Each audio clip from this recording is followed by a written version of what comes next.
Bueno, y en septiembre llegó la estación más linda del año, llegó la primavera, pero no cae sola, cae con un montón de alergias y padecimientos para quienes son alérgicos, y por eso es que ya estamos en contacto con el doctor Hugo Neffen. Él es médico alergista y vamos a charlar justamente de qué es lo que pasa en esta época tan linda, porque algunos lo sufren un poco más que otros. ¿Cómo estás, Hugo? Buena mañana. Buenos días, ¿cómo están? Bien, bien. Nosotros bien, pero hay mucha gente que se queja de lo que sucede cuando empiezan a florecer las plantas y demás. ¿Qué es lo que sucede típicamente con este cambio de estación que afecta a tanta gente?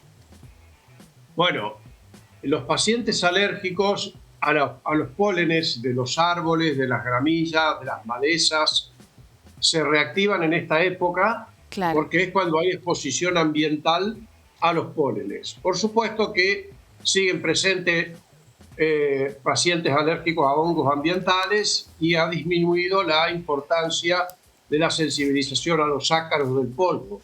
Ajá. Pero lo que pasa en esta primavera y que no podemos dejar de tener en cuenta y que es muy importante, es que estamos coincidiendo con la quema de humedales, con los incendios forestales, y esto para los pacientes alérgicos implica un riesgo, porque los pacientes alérgicos tienen sus mucosas inflamadas por los alergenos. Claro. Y los hacen más sensibles a los efectos irritantes de la contaminación por biomasa, que son las quemas de humedales. Por otra parte, está claramente demostrado, fundamentalmente en estudios hechos en Canadá y en Japón, que los pólenes de la primavera, si se le agrega la contaminación ambiental, son más agresivos. Por lo tanto, producen más síntomas. O sea que el impacto del cambio climático sobre las enfermedades alérgicas es claro en cuanto a que se incrementan los síntomas y las demandas de atención médica en esta época. Por los alergenos habituales, pero también por el agregado acá en nuestra zona de la contaminación ambiental dependiente de la quema de humedales. Una situación similar vimos el año pasado, coincidió lo mismo, la fecha con el inicio de los incendios, con la sequía, bueno, una bajante en el río, son un montón de factores y un poco lo que se marca también es que esos procesos de alergia duran más que antes. ¿Tiene que ver con lo mismo?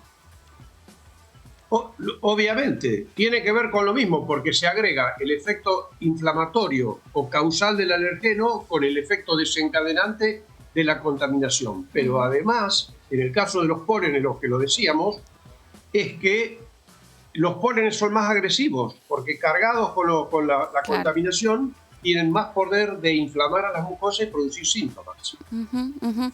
Doctor, ¿cuál es la recomendación en estos casos para la gente que sufre las alergias? Me imagino que hay medicamentos que se pueden ir tomando, hacer la consulta.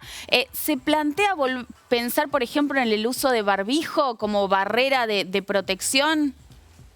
Bueno, a ver, para el tratamiento, las enfermedades alérgicas son enfermedades genéticas que se relacionan por la interrelación entre la genética y el medio ambiente. Son enfermedades crónicas y se debe tratar con medicamentos controladores que no sean riesgosos para la salud del paciente. Además, hablemos de que son enfermedades muy frecuentes. La rinitis alérgica, típica de esta época, afecta a más del 20% de los argentinos. Claro, o sea, estamos hablando de más de 10 millones de personas. Entonces, es una enfermedad muy frecuente. Entonces, hay enfermedades alérgicas leves, moderadas y severas. Las leves moderadas se tratan con medicamentos. Cuando son más severas y afectan la calidad de vida, habrá que hacer diagnóstico, indudablemente, de a qué alergeno está sensibilizado el paciente y hacer los tratamientos específicos. Ahora, en los días de quema de humedales, que hay mucho humo en la ciudad, en nuestras zonas aquí del Gran Santa Fe, indudablemente hay actividades al aire libre, como las actividades aeróbicas, correr, etcétera, hay que evitarlas. No están indicadas, porque ahí se aumenta la función respiratoria y se aumenta la entrada de partículas irritantes. Por lo tanto, si una persona sale a caminar esos días con mucha contaminación ambiental, sería conveniente que se ponga barbijo. Ahora, no se recomienda correr en un día de muchas humedades, de que hay mucha quema de humedales, porque es irritante para la arteria. Sobre los domicilios, cuando hay alta cantidad de contaminación y de humo en el ambiente, sería conveniente cerrar las habitaciones. Pero indudablemente siempre decimos que para los pacientes alérgicos, y fundamentalmente no por los pólenes, sino por los alergenos del polvo de casa, es bueno ventilar las habitaciones. Qué difícil, claro, la disyuntiva en la que se encuentran. Doctor, una consulta también respecto de qué hacer ante la aparición de los síntomas. Digo, ¿se puede llegar a confundir con un resfrío, con una gripe? ¿En qué varía para quienes o tienen que ayudar a algún familiar o algún chico? Digo, ¿cómo se empiezan a notar los síntomas?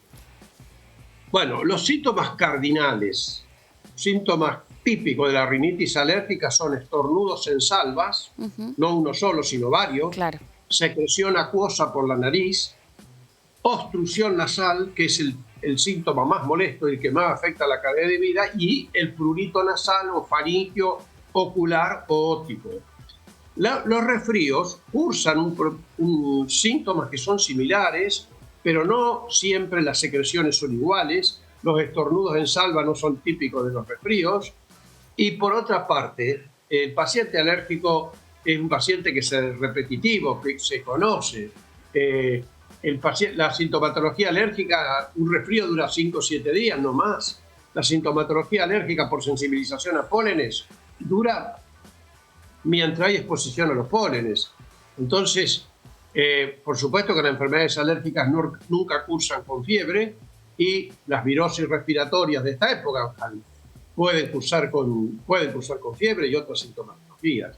Entonces, ahí estará el médico clínico que conoce al paciente para diferenciar lo que es un resfrío común de lo que es un proceso alérgico que se produce por sensibilización a los alergenos típicos de la estación primaveral aquí en nuestro sol. Bien.